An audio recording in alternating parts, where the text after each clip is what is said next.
All right. Hello and welcome to the Soul Wisdom Exchange. I'm Regina Curtis, creator of Ed Matry. I am a soul wisdom mentor, an art channel, and an author and speaker and collaborator. So I am here to talk with you about soul wisdom. Those are your authentic ways of knowing how you receive information and your ways of being or how you express yourself. And I love having conversations about this topic with the guests who come into my show and many people that I just meet throughout my life, which is how this show was born. So Nicolette Halladay is here with me as my guest today, and we actually met through conversations about soul wisdom and writing about soul wisdom as well. So I'd love to introduce Nicolette to you and welcome you to the show. Nicolette, tell us a little bit about you. Thank you, Regina. It's so great to be here, and I absolutely love this topic. My name is Nicolette Halladay, and I am the CEO and founder of Inspired Hearts Publishing. And we really help entrepreneurs leverage their personal story to grow their business. I love the work that I do. Through publishing books. Forgot that last bit there. A little bit. That's okay. Yes. Yeah, we support people in publishing multi-author, solo, and corporate book publications. I really love the work I do because it allows me to help my clients really connect with, and express their total and complete expression of their heart and soul through telling their stories and really connecting with their audience and clients. So it's so great to be here. Thank you so much. Yay. It's such a beautiful, well, wow, I can't talk either. It's such a beautiful service that you're doing because allowing for that space, like welcoming and supporting people in that space of really sharing their heart and soul and doing that through their individual story. It's something that can be very vulnerable and, being in the place of supporting other people through their journey, and when you're going through that vulnerable space and those vulnerable explorations, it is a very empowering role to be in, and it is also a very humbling role in my humble opinion.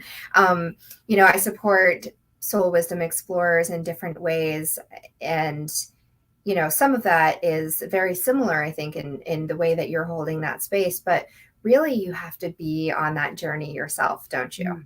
Oh my gosh, yes. And I like to say that it's that ripple effect. And when we share our stories, when we are vulnerable and can really open up to our truth and share our understanding with, how we've come to be who we are, it's really an invitation for someone else to show up and be authentic and true and vulnerable.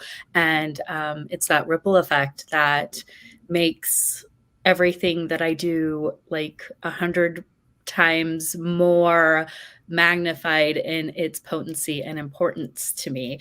But absolutely holding the space really for people to, reflect on major transformations that they've had, to share stories of, challenge and success and all of the things that so often people hold to themselves. They don't take the time to properly reflect, and definitely don't actually put it in a format that they're ready to share with the world. And being able to do that, it's absolutely a joy and a privilege and all of those things that make life absolutely worth living. So And are so necessary. So one of the things that I've heard you say before several times, and every time you say it, it just like lands right in my heart and is just like beaming. There's something that's really beautiful about it, is you talk about catching someone's light. And you also use this reference of the ripple effect quite frequently. And when you're talking about that, when you were just talking about it, I was getting this vision of like an actual ripple, like a ripple in, at the surface of water. And in order for that ripple to be seen, it is through the light reflecting off of it, and Mhm. also kind of the places where the light is not reflecting. That's how you can Mm. see that movement, right? And it's so that visual, it just feels so aligned with the work that you're doing and how you show up. I'd love to hear you talk a little bit more about what that means, catching someone's light. That gave me goosebumps. Like, I love your artistic Thank you. description because, like, bringing in the light and the shadow and how it shows up in, like, the visual image. Wow, that was amazing. Thank you for sharing that. Absolutely. Um, Catching someone's light. Well, I think that um, the truth is that we are all here and showing up in a capacity at some kind of energetic level. Mhm. And, that how we're kind of vibrating throughout our reality changes from time to Yeah. time. And people who are showing up with so much presence and so much love and absolute like excitement to create Mhm. a world of truth and understanding, of acceptance, Mhm. of love, of all those things that mean so much. Their light is vibrating. And so oftentimes what I've done with you, and what I do with other people is when I'm in a group, when I'm, in Mhm. some kind of networking group or connecting with a client, the people who are shining, there's always those people who are shining so bright. And Mhm. not to say like other people aren't shining Right. or there's, this isn't a comparison, but I always am looking for the people who are like shining this light so bright. And I kind of also like connect it to, like the sound of when you're like doing like an instrument, like a song, you like play Mhm. the sound. It's kind of like that. And so we're all like vibrating at a certain level of sound and light. And Yeah. so what I do is those people who are just showing up, who are just making themselves shine so bright and aren't Mhm. inhibited by, society, or don't shine your light so bright, or all of those things that I think a lot of us have to kind of come to and overcome. I make it a point to just reach out to them and say, hey, would you like to have a conversation? I'd love to Mhm. visit with you. And through those conversations, so many amazing connections, just insights, ideas, like so much can grow from that seed of just a simple connection. I love it. And I love the imagery of music as well. That's one that I really love to explore and to share as well. So when you were talking about that, like shining the light, I do something similar where when I'm in a space, I can feel a connection with certain people, and whether that is I see their light, or I just feel the resonance, or there's just some intuitive Mhm. hint sometimes that's like, connect with that person. There's more to talk about. The idea of, or the concept of music really is such a beautiful one to use there, because you're right. It's not about one person shining brighter than others or being more important or more valuable. It's about how they're in harmony with your own light. And Mm. so when you use music as the way to describe that, all of the notes have value, all of the Mm. notes have a place, all of the notes can be really beautiful. And when they're combined, both on their own and also in combination with others. And those notes can also have a discord, right? With certain notes in certain places. Sure. And even that discord, I used to run programs for music students, and they would, we would travel with them and take them to venues, and they would play. And there were sometimes, especially in the band or in the orchestra, there would be these pieces that they would bring in, kind of like disharmonious notes together. And those also had a place. They helped to tell the story, right? Mm. And so in that moment, they might have, if they weren't within the context of the whole sound, the whole song, the whole experience, you might go, ooh, like those don't go well together, right? But when you can back up and see it as part of this larger picture, there's also like a lot of value there. That's amazing. I love that. And I think just to add to the, shining the light, Mhm. and kind of one of my roles, I feel like, and the outcomes that I facilitate for my clients and the authors who are, being published in my book, Mhm. is because I'm holding the space for them to really show up and be true and authentic to themselves in such a meaningful way, sometimes for the first time, sometimes giving themselves permission to be truly themselves for the first time ever, That's that big. emanates this light, Mhm. that helps them shine this light. Yeah. And so I think that, like, we, you know, what where we're at energetically and how we're showing up can obviously, it changes from day to day, month to month, year to year, depending on what's going on. And it also, when we are surrounded by other people Mhm. who have given themselves permission to shine their light, to be truest to their authentic self. Because I think that's one of the things that makes your light shine so bright.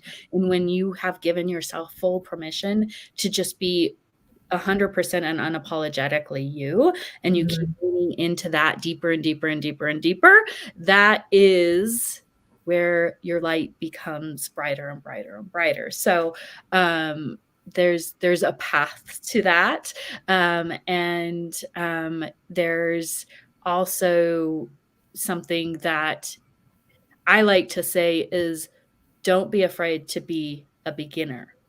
Oh my gosh. We have Yes. to start, Yeah. and so sometimes you might feel like, "Oh, I feel really disconnected from myself, though, and I don't even know where to start to be more connected," and, um, you just start. You just Mhm. start, you connect with other people who are doing it, you, maybe start reflecting on some of your own journey, some of your own Mhm. experience, um, and it's like that sounding tune, you kind of can connect and, deepen into who you are. Yeah. And so, yeah, I always tell people, don't be afraid to be a beginner and be honest about that you're a beginner. That's a great place to be. It's like the brink of a new adventure, and that's a really great place too. Yeah, and to be a beginner again and again and again, like I see most things in our world as moving in a spiral, right? Like on our own, especially on our own journey. Um, but that spiral, I don't see it like this even spiral, like a slinky, or like some kind of I guess a slinky is a better kind of visualization than like a spring or something that just goes in one direction and has kind of one Yeah. width. I see our spiraling like around and like up over here and then down over there. And sometimes it like wraps around and intertwines with someone else's. And, Mm. um, but it is that growth, right? Like as you continue to grow and you continue to move on your own path, like you come back around and you're not like, even if you I don't know why, like I just love this idea of the slinky for it. Like I need to get one because I use this so often. I should have the Mm. visual. But Yes, yeah. when you squish it down, right, it looks like it looks solid. Mm. It looks like you could turn it to the side and it could be like a path that you move through or a tunnel that you move through, right? You can Mhm. kind of like stretch it out, and sometimes things take forever to come around, and sometimes they feel like you haven't Mm. even moved at all, and yet there's some really minuscule kind of like step that you've taken that you're coming around again. And so, yeah, be a beginner and know that like every point on that spiral is an opportunity to be a beginner, to have that beginner mindset and really open up and welcome in the opportunity to keep growing and keep learning and keep changing. And, that so often I think we hear change and we're conditioned to be traumatized by that, because a lot of the changes that we have experienced have, well, almost every change, right? If not every change, includes some kind of loss or some kind of release or grief, right? But in the same sense, it does also include something new, some new experience, some new person, or some space, or some flexibility, or some expansion, right? So it's, if you lean into one side only, then that's when you get stuck kind of Yeah. in that part of it, right? If you want to keep moving through it, if you want to keep get unstuck, then see, all of that, see both sides of that. I love your slinky analogy. It's so perfect, and totally agree with what you're saying about how it's the path, Yeah. really. And I think something that's really important to remember about being a beginner is, like, the idea of perfectionist can keep us stuck from getting started, or, sometimes we wanna think that "Oh, it has to look like this to be," and really just embracing being the beginner. This is Mhm. where it is. It might look a little wobbly. It might not be as polished as I want it to be, but I'm willing to kind of open up to that wobble Mhm. and then reflect, reattune and step forward a few more spots, and Yeah. that is basically how you get unstuck. That is literally, a lot of people will get s they'll stop at the wobble. Yeah. And I've done that in the past too, where I have Yes. something in my mind about how it should be, and then it turns out differently, and it's like the fear of failure and of not, of just all of the things that make you, I'll stop, I'll just, okay, then it's not right, it's not, and something that I've learned to value so much is that wobble. It's Mhm. actually just a opportunity to really realign with what it is that you're here to learn about, and Yeah. so, yeah. I love that. The wobble. It's true, because the wobble throws you off balance, right? Mhm, Or at least the illusion that you have of what balance is. But balance is not steady, it's not static, mhm, it is in motion. But when you are balanced, you're constantly in motion, but those motions are much more minuscule, right? They feel so much more, you feel so much more stable, because if I'm only like kind of going back and forth like this, then okay, sure, like that still feels pretty sturdy. But if all of a sudden I'm knocked to one side, like it takes me more effort to come back up to that place of center. mm, And often I have to go, almost fully in the other direction to meet that energy to come back to the center. And so it feels like so much more effort, and it feels so much scarier, because it's like, okay, I knew this place and now I'm over here. Now I've got to go all the way over there in order to get back to here. And, but the more you can be flexible in that, right? The more that you practice being in balance, the faster you can come back to that space. yeah, it's really true, and and really just being like, "Okay, I'm in the wobble." It's Yes. okay to be in the wobble. It's a good place to be because I know that that means I'm growing, and, Yeah. that's also an opportunity to kind of realign with where I wanna go or reassess, so, yeah, like, embrace the wobble is what's Embrace coming the to me wobble. right now. Embrace it lightly, though, and joyfully. Like, one of the things that I really love about that word wobble is, like, how do you say wobble without smiling, right? Like, That's true. you Yeah. can't. Like, it's like the word giggle. Like, I Yeah. used to get so, like, I would just crack up just at the word giggle, because it's making me, like, I can feel it bubbling up inside of me.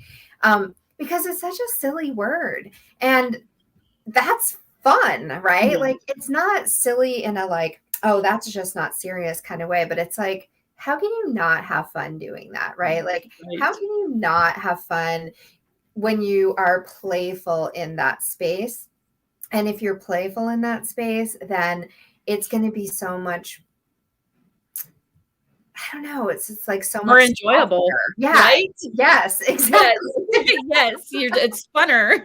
When It's you're funner. playful, it's Like funner, like exactly. Yeah. yes. I I took Mm. a I love kickboxing classes, like Mhm. cardio kickboxing, and um I used to go to these classes like pretty frequently at the gym that I when I lived in Atlanta, and um they were like hardcore. Like I would walk out of there like completely sweating and just feeling Mhm. like every muscle in my body had been worked out. And that was part of the reason that I really liked it. But it also was just like a fun space. Like we would play Mhm. music and it was just like high Yes. energy and it was really great. And one day I went to the class and they were like, oh, the instructor wasn't able to come in today. They called in sick or whatever. And so somebody else came in to run the class. And he he was just this very like he was like, I know nothing about kickboxing. He's like, I'm sorry. Like I don't know the first thing about it. He's like, so we're gonna just play. And he put on like music that was just like fun and silly. And he got out these like, you know, those like bouncy balls. It's like a big ball and it's got a handle, and like kids play with them on the playground. Yes, And I like know what you're you just talking like about. sit on it and you hold the Yes, handle and you like yes. bounce around. That thing is a workout. Like, Right? oh my gosh. And so at first, it was this room full of adults, and we were all like, we're too serious to do this. Like, what am I supposed to do with this thing? And so we were just kind of like sitting there, like, kind of, you know, like awkwardly bouncing. And then eventually it was like people just cracked up and started getting like really silly and like bouncing around. And I think it Mm, was one of the best workouts I've ever had in my life I love that. because I was working out muscles that I had no idea I even had, right? Like, no amount of like focused workout could get that organic level Mm, of like I don't know, wholeness in my body because it wasn't planned. I wasn't isolating anything in particular. I was mm. just showing up. And I think that's just like a beautiful example of being playful and then seeing how the benefits come in. I love that, and then it just, like, totally ties back into being the beginner, like, the instructor was like, "Look, I don't really know, I'm just gonna do this my way, and, this is how we're gonna do it," and ended up being this amazing experience that you remember, like, probably more than any of the other classes, right? And Yes, so absolutely. yeah, so, like, when we can be the beginner and bring in that playful energy and do it the way that it makes sense to us, Uh-huh. it's like an opportunity to just create magic. Yes. Yeah, it is. It's so magical. That is what magic is, right? Mhm. Speaking of magic, so magic and mystical and mysticism, and these are all things that I think kind of get like grouped together. And I'm seeing this huge kind of, I don't want to call it resurgence. I want to call it like, you know, honestly, I was writing about this the other day in my journal, and I was like, we're not returning to our roots, we're evolving into them. Mhm. And it's, but I'm seeing this kind of emphasis on magic and you know, leaning into our witchy ways and mysticism and all of these things that for so long have been pretty Taboo. like decently shoved away, Mhm. right? Like have been very taboo, have been labeled as dangerous, have been um, just kind of like outcast in so many ways. And so I want to talk about that topic. And part of the Mhm. reason I want to talk about that is because we have a book coming out that's launching this December Friday. 10th, Yes, yes, this December 10th. Friday, yay. Right. So tell us, first of all, I'd love for you Mm. to talk a little bit about, and I say we, not because I'm publishing it with you, but because I am an author in the book. But I would love to hear you talk about like, what is the title of the book and why did you come up with this title? Thank you so much. The title is Mystics Revealed: Unconventional Success Stories from Extraordinary Leaders. And it truly is a collaboration of extraordinary leaders and people who have reconnected to their truest truth and have paved their own form of success in life. And so the title kind of came to me as an inspiration because for so long I kind of felt like so the title came into me as like a mystic in everyday clothing, the idea of the book, because for so long I felt like I was straddling these lines. You're right; it's been such a taboo topic. People kind of will judge, or you Yeah. feel like you might be misunderstood. And so I had for years, I felt like I was straddling this line of, showing up in one way, but then kind of behind the scenes, I'm, studying and learning and practicing different rituals and setting intentions and learning about manifestation and energetics and all of these things that made me the person I was when I was showing up over here, and no one really knew it. So the idea of like mystics in everyday clothing kind of came to me. And so Mystics Revealed kind of was a progression of that. And it really is, our to me, it really boils down to people who are willing to connect to their truth, to follow those breadcrumbs as they're being presented to them, and then to evolve through that, and oftentimes share their wisdom and the modality of what they're learning in. And so it's an amazing collaboration and collection of stories of people and how they've kind of traveled through that process. I'm so excited. And yes, it'll be released December 10th on Amazon, the digital version. And I'm just it's here. It's exciting. It's so exciting. I love it. And, one of the things that really spoke to me when I decided to say, yes, I want to be a part of this collaboration, is just the way that it all unfolded. And so I'm going to share that story a little bit. For a good amount of time now, I have been getting this a title of a book actually in my mind, and I'm not going to share the whole thing now, but I'll just say that it's very much aligned with this concept of mystics in everyday clothing, right? Or revealing the mysticism in the everyday. And so you and I, Nicolette, we had both collaborated in another multi-author book, and that one is Creativity Is Whatever You Want It to Be. And so we were both collaborators in that book, but we'd never met. And I don't think we had ever actually even been in any of the like virtual spaces together at the same time. And one day I got a message from Nicolette that said, "Hey, I'm, putting together this multi-author book, and I'd love to talk with you about this opportunity." And so just that morning, I had been speaking with someone else about this idea, this concept for the book that I was just talking about. And it was very much aligned with this concept. So when I received that message, I automatically thought, oh, well, this person recommended, that Nicolette speak to me. But that had not actually occurred. It just was one of those synchronous moments where I was putting something out in the world. I spoke it out into the world. I said, this is what I'm creating. And then comes an opportunity to actually take a step towards creating that. It just And the gives me chapter, goosebumps. Like, literally, because that's what this book is about, right? And exactly. specifically your chapter, how I'll let you share about it. But yes, it's Yeah. amazing to me because it's just like, yeah. So my chapter is called Encounters with Strangers, and it is very much about just being in my life and in having these encounters with strangers and the lessons that I learned through them, that continue to unfold and continue to bring me insights. Sometimes, 30 plus years later.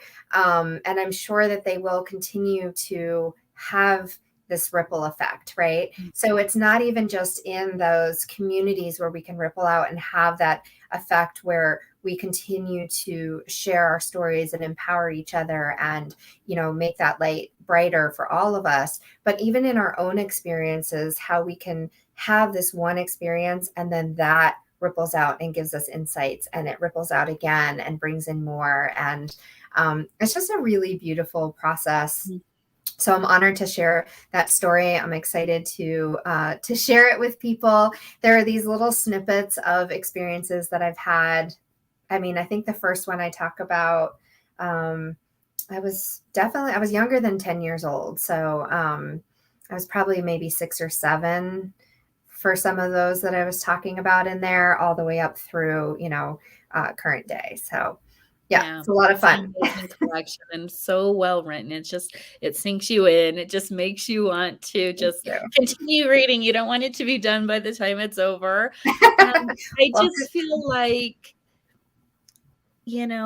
being this is a big hope for this book, is that the readers have an opportunity to realize that when they open their heart and are really open mhm, to the universe or God or their higher power, whatever that might be, speaking to them and mhm, putting people in their life at just the right moment with the right message, or having opportunities to learn from different experiences.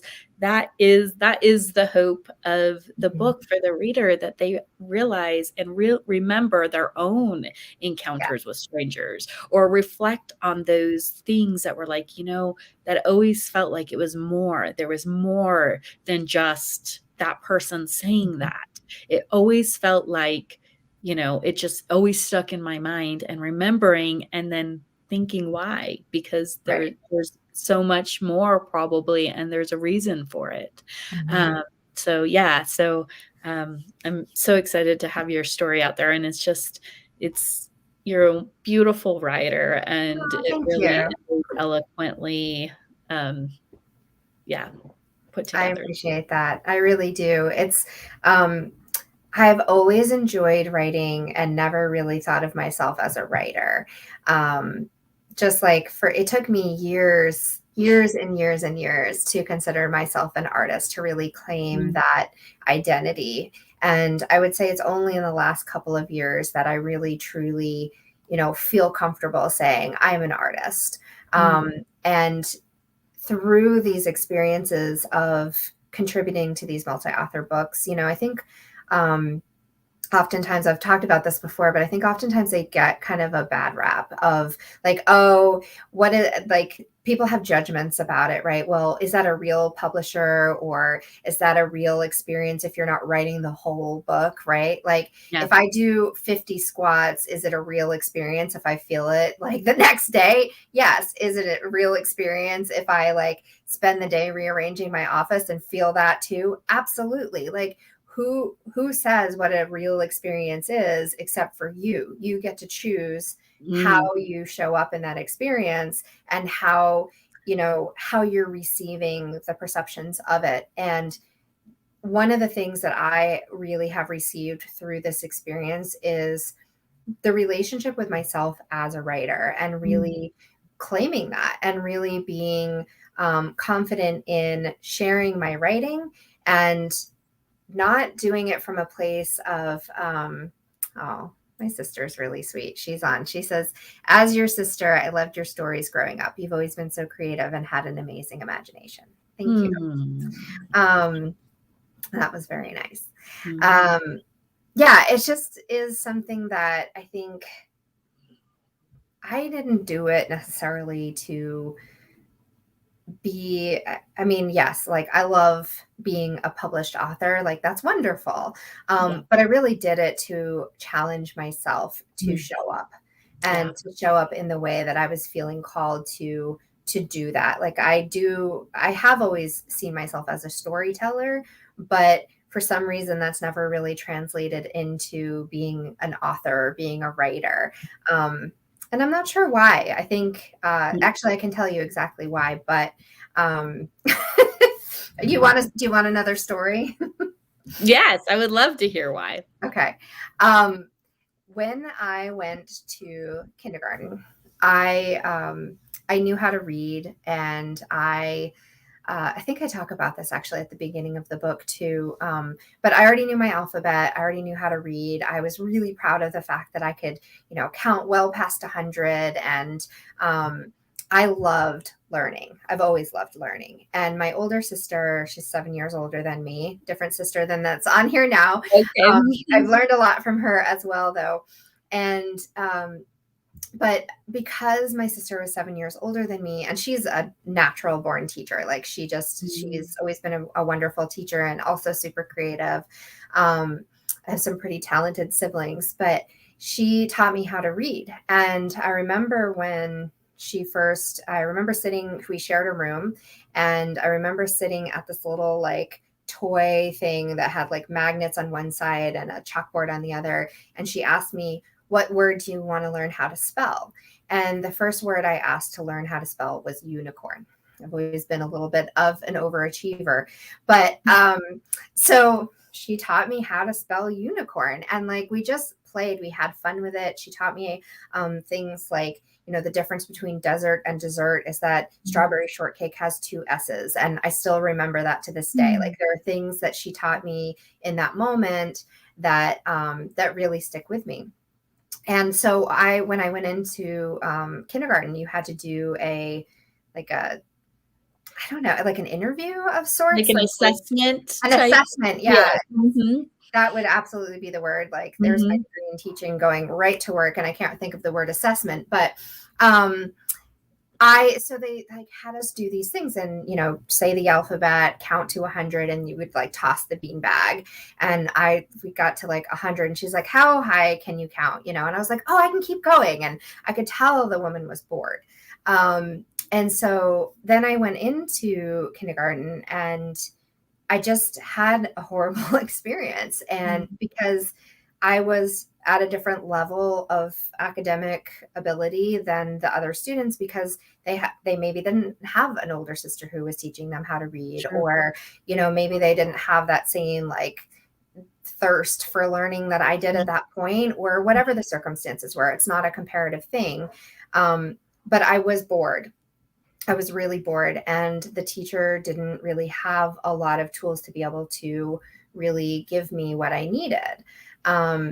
And so I remember standing at this place in my kitchen, and the bus was coming, and I was just like in tears. I was frozen. I couldn't move.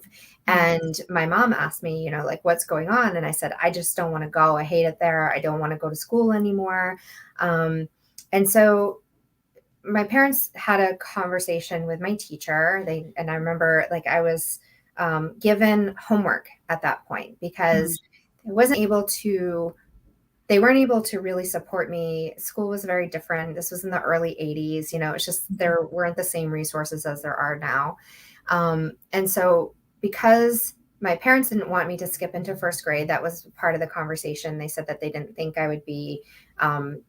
it would be great to be around students who were older than me.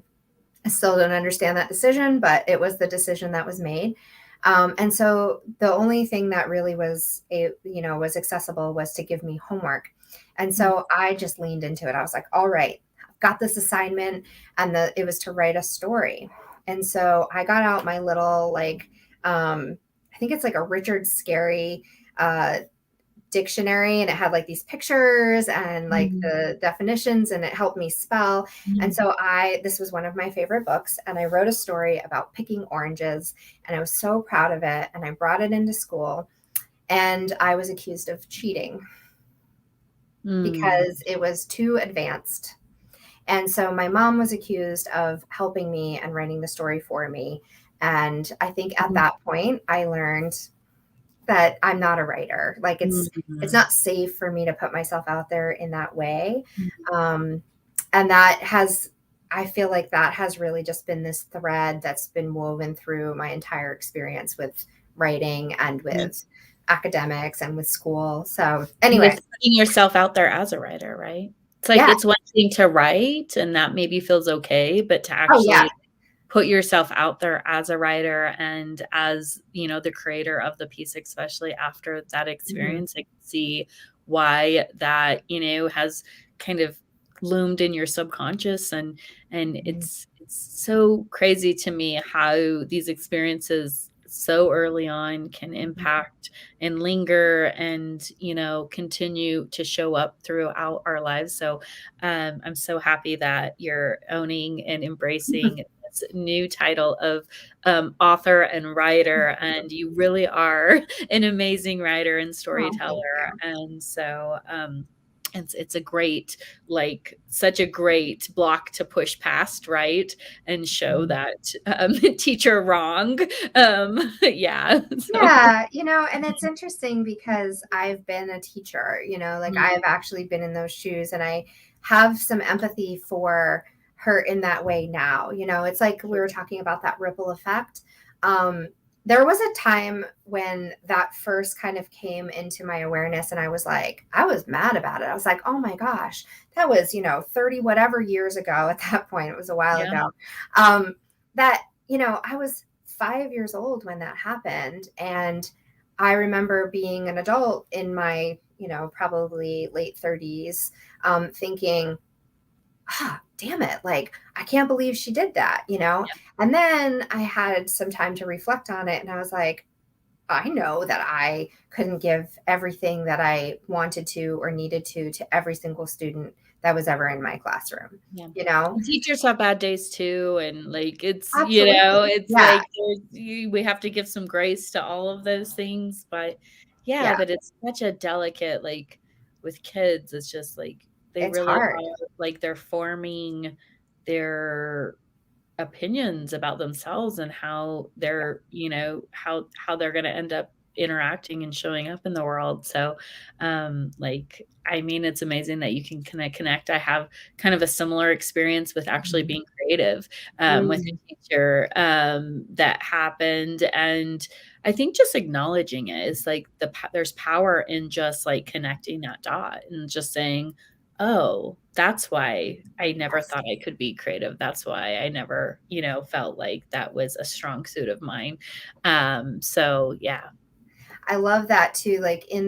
So as a person who works with energy and, absolutely healing in many, many levels. And as do you, I would definitely say that you are holding a space of a healer as well, because you're holding a space for people to come and do that work through the ways that they collaborate with you, the ways that you support them.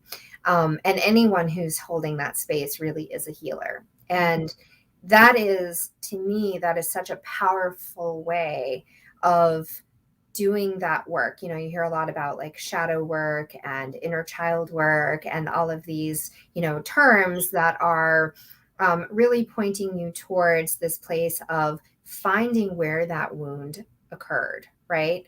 And then allowing it to give you those insights and to take from it the things that really do serve you, Yeah, and to consciously allow the rest to no longer be in your physical energy, right? It's like, absolutely.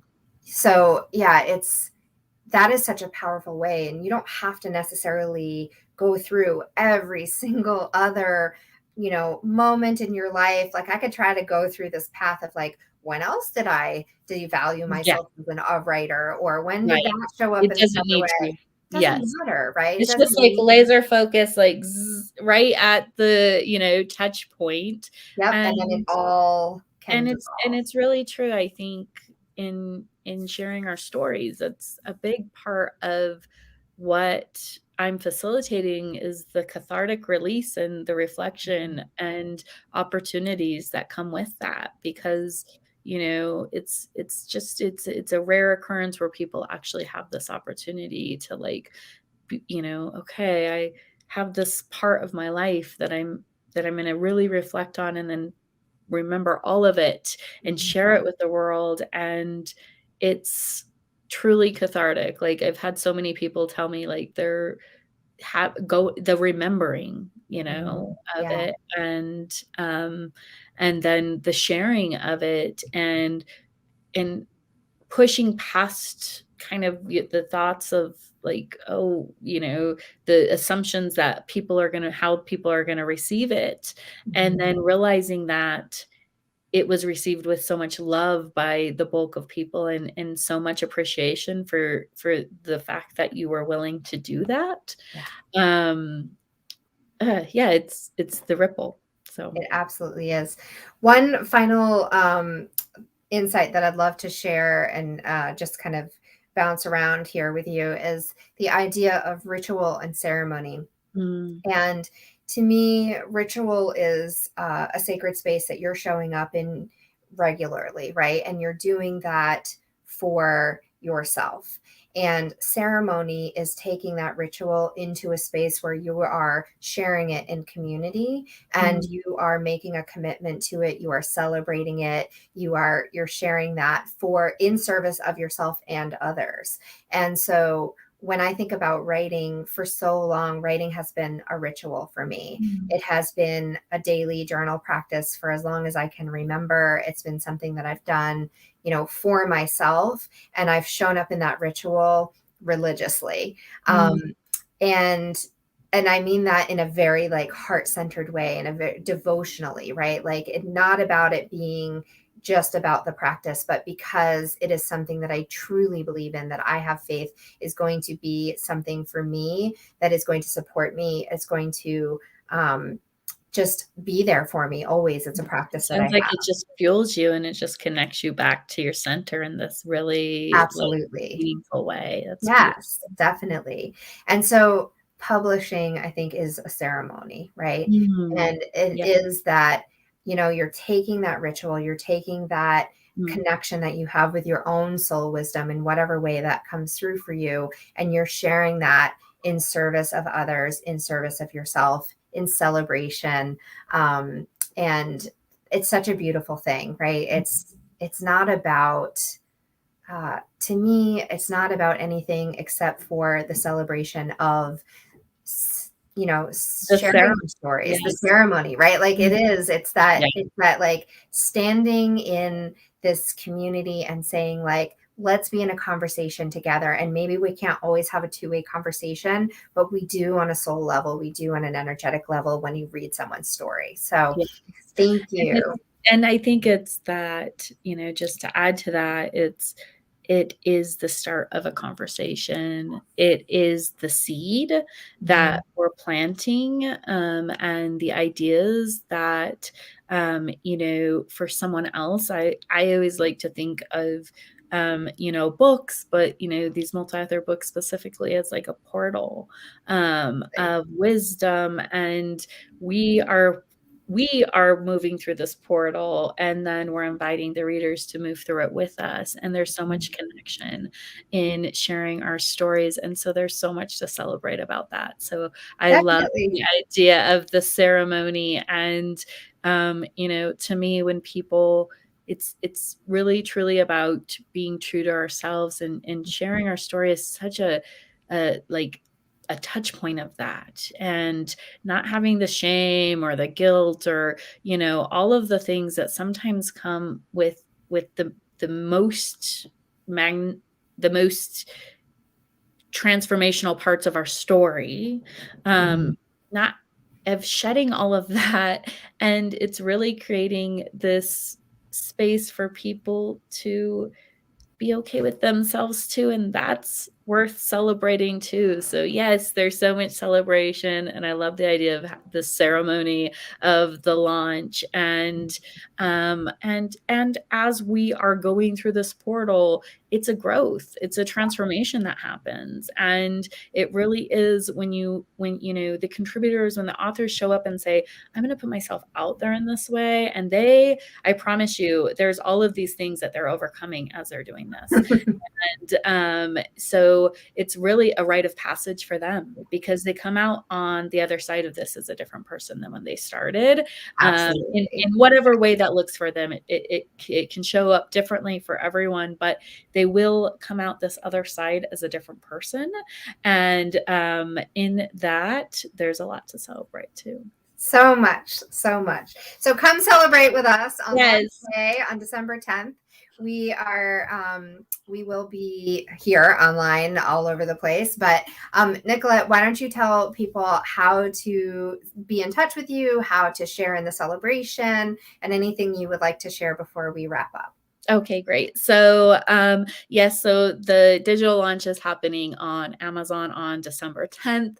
I know if you're watching Regina Swish, she's going to be giving you lots of opportunities to purchase. Definitely. All of the digital proceeds go to Charity Water, which is an organization that is bringing clean water to places in the world that don't have it. So it's such a, incredible organization, and we're so honored to be contributing to their cause. You can connect with me on my website, Inspired Hearts Publishing, and we're going to have a place there where have all the links for all the international links. So regardless of where you're at in the world, you can purchase from your spot and come and read the stories and review on Amazon. It means so much. It helps these stories get out to more and more people. And it's like giving the contributors, it's really important to the contributors to have that insight and reflection. So leave a review once you read, the stories. And so I think that's it. Absolutely. I love it. Yeah, that helps it to really, I think one of the things that's really important is that the reviews and the ratings, it's not so much about the people individually in the book. It's about expanding that space and making it more visible, because the more that you have those reviews, the more you have the rankings, all of those, that really helps give it more visibility. It's all about that algorithm, right? Yeah, so it's the same thing as on Amazon. Those reviews are telling Amazon that people are reading it and they're taking the time to actually put a review on it. So it's going to show it to more people and give it the opportunity to get out there. So if anything that we've shared today rings true to you and you feel like, yeah, these are things that absolutely need to be shared, these are stories that people are going to benefit from, it would be greatly appreciated. So yeah, to start with buying the copy. And again, all of the proceeds go to this organization. It's like the one thing that this platform is doing is it's saying these stories matter, and these topics of being true to yourself and, connecting with your own higher power and, folding that into who we are. All of these things have value in our society. And when you can purchase, make a review, all of those things, it's just kind of basically saying we support that too. Yeah, and we pay it forward too, because we are, able to support the charity as well. So Yes. yeah, exactly. Mm-hmm. Yeah. Okay, so this has been such a beautiful conversation. I really love having these conversations, and we'll have more here. If you're watching on YouTube, make sure to subscribe. If you're watching on Facebook, make sure to like. And if you're on the podcast, also make sure to please follow, download, and review. So thank you so much. Until next time, we'll be back with another Soul Wisdom Exchange. I'll see you then. Thank you. Bye.